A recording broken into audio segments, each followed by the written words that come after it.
Comenzamos el bloque informativo en Extra News.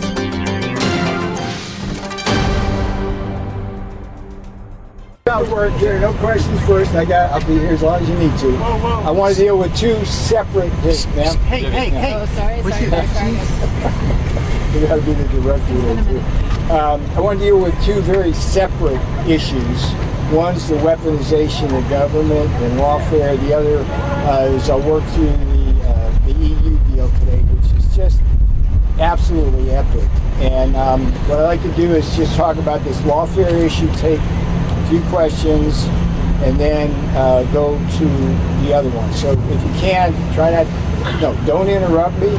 I'm here to serve. Let me get through what I want to say and take your questions. So let's proceed that way. Dr. Navarro, Don't you listen, sir? Don't do that again, okay? Okay? Who are you from? Where are you from? Gateway Mother. All right, well, I love those guys. They're my favorites, but just be cool. So what I want to talk first about is there's an article that appears today in Breitbart News, which deals essentially with an FBI agent named Walter Giardina, who was recently fired by Kash Patel, the FBI director, and the media, led by the New York Times, is trying to make this guy a martyr. And this is the same guy that put me in handcuffs, put me in leg irons, and led a totally unnecessary arrest with armed FBI agents at Reagan Airport. And Perk bought my fiance, and he's a man who I will now show you really helps understand what has been a long-term, consistent, weaponized attack on Donald John Trump going back to 2016. So I want to walk you through the arc of that. We start with the Steele dossier. Christopher Steele writes this thing paid for by Hillary Clinton. It was always a propaganda piece, and it became the catalyst for the Russia hoax, Crossfire Hurricane. And the first thing that Giardina did was, and this is all alleged by whistleblowers, everything I'm telling you is from whistleblowers that were reported through, and thank you, Senator Chuck Grassley, for getting this information out. He's doing a wonderful job on this.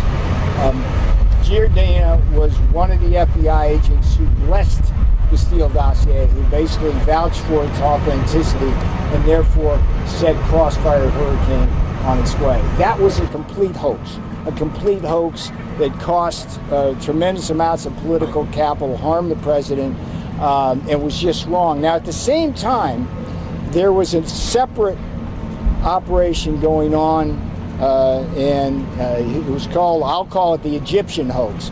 It was codenamed Crimson River, and they later renamed it Red Masari. It was an allegation that the Egyptian government had given $10 million to the Trump campaign. It was total BS, just nothing there. Again, Giardina played a central role in propagating that and then using that to do these investigations, do the leaks, do the smear tactics on Donald Trump. Now, Crossfire Hurricane allowed Giardina then to move into the Mueller investigation. And he served there throughout the investigation. One of the things that the whistleblowers point out is that Giardina's laptop mysteriously got totally wiped clean. So all the data on there was now unavailable to you as journalists. The whistleblowers point out that there were more than one person on the Mueller report team that used a technique where they put their password in a number of times in their cell phones and it wiped all the data clean. So it seemed to be the culture of the Mueller report, and if in fact it's true that Giardina actually did that on purpose, that's a felony. That alone would put him in jail. Now, you think I'd be done, but no, I got a lot more to go with this guy. There was a thing called the Emoluments Clause. It's a clause in the Constitution that says that people like presidents and government officials can't take money from foreign governments or from state governments by getting favors, things like that, okay? Again, Giardina, according to whistleblowers, was at the very root of that, propelling that forward. It has been revealed as nothing more than a fishing expedition. It was like a license to hunt, phone records, and all sorts of other things. That guy was at the center of that. And then, in my view, some of the worst damage he did, not just to the president, but to a lot of people I consider my friends, is something called Operation Arctic Frost. And that was the one that followed J6, that investigated all the events surrounding the use of the Electoral Count Act of 1887, which is a perfectly legitimate tool to call for a recount of votes.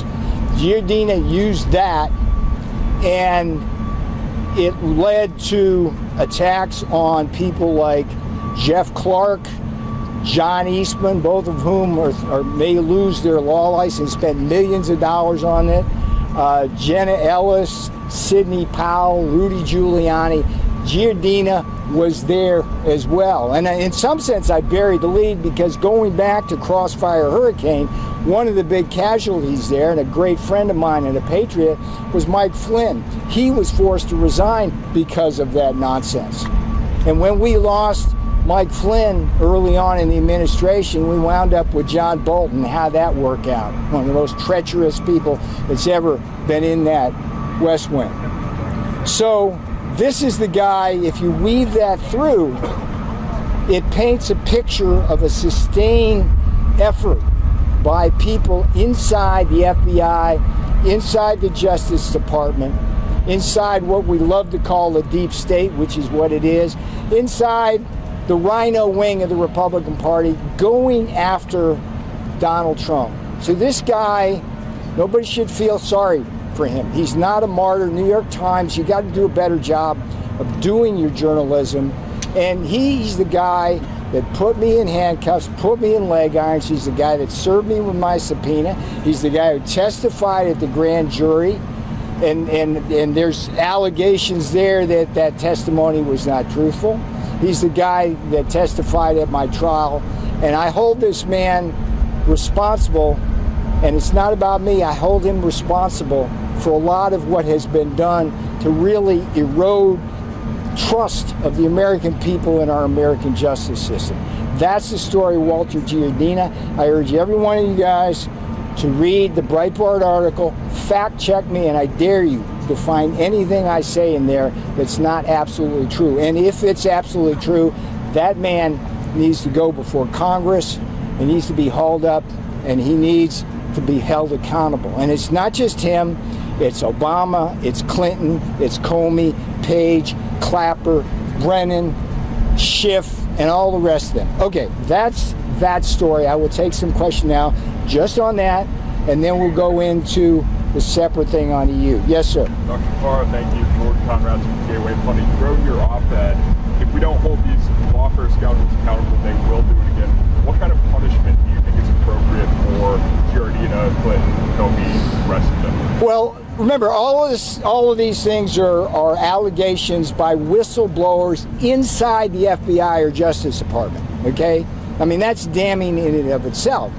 But there's all sorts of things you could charge people like Giardina with. I mean, there is the conspiracy. Didn't they charge Donald Trump with conspiracy? I mean, that's their favorite go-to charge. I mean, think about that. He's involved in every single operation against the president. And every time they were either trying to stop him from getting elected in 2016, overthrow him when he was in office, or during the interregnum between 45 and 47, they were trying to stop him from viability in an election and putting him in prison. So he needs to be investigated, and there's a lot of people, I believe, look, I went to prison for defending the Constitution, and by the way, my case is still on appeal. Why is it on appeal? I served my prison time. Why am I still paying lawyers and spending time on that? Because there's important principle constitutionally at stake in my appeal. If I lose that appeal, everybody in this West Wing here, everybody who will ever serve in the White House will be exposed to a choice between getting a congressional subpoena and violating the Constitution or going to prison. So that's the Hobson's choice. All right, what else you got? Anybody on this? Speaking of lawfare, today Yes, sir. the New York Appeals Court has thrown out President Trump's $500 million New York civil fraud penalty. That was prosecuted by Letitia James last year. Yeah. The Appeals Court says it was, quote, excessive. What is your reaction? Letitia James is another one that belongs in jail. Look, the Democrats,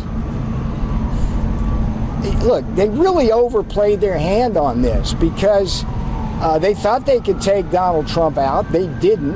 And in the process, they totally destroyed American people's faith in our Justice Department. And they got him got President Trump a lot of votes because of that. I mean, the book I wrote about that, I went to prison so you won't have to, the whole theme of that thing is that I'm the wake-up call. If they can come for me, they can come for you. So people need to understand that these are bad people. Letitia James, Fonnie Willis in Georgia, Alvin Bragg in Manhattan. The question is, how coordinated were they? And that's a question that needs to be answered by an investigation. Eamon? On the EU, real quick, if we could. We'll get to that. Let me just finish it because it's a really important story. I will give you what you need. Yeah. On the EU, sir? Anybody? One last any lawfare? Okay, let's go. On the EU. Very quickly about European. Yeah. Let's do the European. So let me just say a few words on the European Union deal because.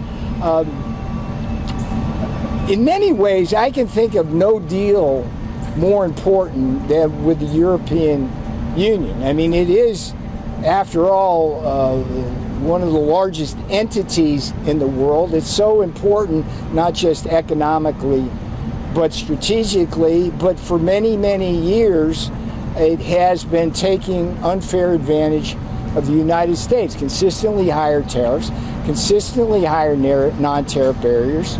And even when we have gone to the World Trade Organization and won on things like agricultural cases, the EU has refused to cooperate. And so we've been in a situation where Germany sells us 7 cars for every one we sell them. We have a massive trade deficit with the EU. The trade deficit itself writ large is a great threat to our national security and economic security, and it's an emergency that we're dealing with. So this is like a really important mountain to climb, and we climbed that. And President Trump got up to the top of the mountain today. So let me, for those of you who haven't read the news yet, I mean, look, think about this. We get Europe reducing all their tariffs to zero. We continue our global tariff to fight the trade deficit at 15%. Wow. Secondly, we will impose 15% tariffs on autos. It's a drop from the 25, but remember, before President Trump took office, the tariff was 2.5% compared to 10 in Europe. So that's a great win. We maintain completely our tariffs on steel and aluminum without exemptions or exclusions. We're getting $750 billion worth of LNG purchases. We're getting $600 billion of investment here in the U.S. in our strategic sectors that we need to secure our supply chains and make them resilient. And we're getting Europe to buy more of our arms in cooperation with the uplifted NATO effort. I mean, in many ways, the Ukraine situation has been a total wake-up call for Europe. And so we're ushering a completely new and beautiful spirit and environment of cooperation with Europe. And nobody would have imagined the success of this. Anybody who criticizes Trump trade policy, including the courts right now, simply has to look at this magnificent achievement that President Trump has secured, not just for the American people, but for Europe and the security of the world. Okay, I'll stop there. So let's go to Eamon first, then we'll go here, and then we'll go here. Yes, sir. So today was the joint statement. Do you have a timeline now for how long before we see the binding legal language? That negotiation apparently still on. Yeah, I'll let you talk to. Weeks? Is that months? That's a Jameson Greer thing, but I have coined that expression in Trump time. Yeah. We do things as fast as possible without screwing it up. So we're on that. I mean, it's a great deal for both of us. Why would we delay? Okay. Yes, ma'am. You were with. Italian television. Italian television. Largest European broadcaster ever. So there is a lot of sectors are out of this accord. I'm thinking steel. I'm thinking aluminum. I am thinking wine, alcohol, and the digital market. Can New York expect something more than 50%, 15% for wine, for instance, and alcohol? I can't speak to that. I can tell you that the experience from the first term with steel and aluminum tariffs is that every time we try to give an exemption or exclusion to one of our allies, they abused it totally. And we learned that it was a slippery slope. So there will be no exemptions, no exclusions for steel and aluminum tariffs. As you may have seen just this week, we added over 400 new products to the steel and aluminum tariffs. We did that because these tariffs, it's a strategic game on the part of people who try to export to us. What they do is they figure out ways to do it. So what they were doing was shifting downstream into these other products. So they're not going to do that anymore. All right, yes, ma'am. I said I didn't have a comment on that. Any takeaway from the Fed minutes yesterday on the ongoing dispute over trade, the president's tariffs? The Fed is, the Federal Reserve is totally out of touch with reality. If you look at the global interest rate spread right now, we're at 4.25 in the interest rate, okay? Europe is more than 200 basis points lower than we are. Japan's 4 times lower. China's 3 times lower. Now, that dog won't hunt for the American people because it creates all sorts of problems here. Just the high interest rates alone are discouraging the mortgage and housing market and the purchase of new cars, and it's very costly because we have increased debt financing, because about 20 to 30% of our debt financing is just pure short-run debt. So that's no good, but there's also currency effects. When you have higher interest rates and they're lowering theirs, the dollar's higher, and that exacerbates the trade deficit we're trying to deal with. So if the Fed's looking at what's going on, we're seeing improvements in inflation. The tariffs are having zero impact on inflation like they did in the first term. And my fear with the Federal Reserve, it's just a partisan game going on. If you look at what you have there, you only have 2 Republicans nominees on there, soon to be a third with Stephen Mirren. But the other 5, it's like, and Jay Powell, he's a Republican, but he's so anti-Trump, it's unsettling.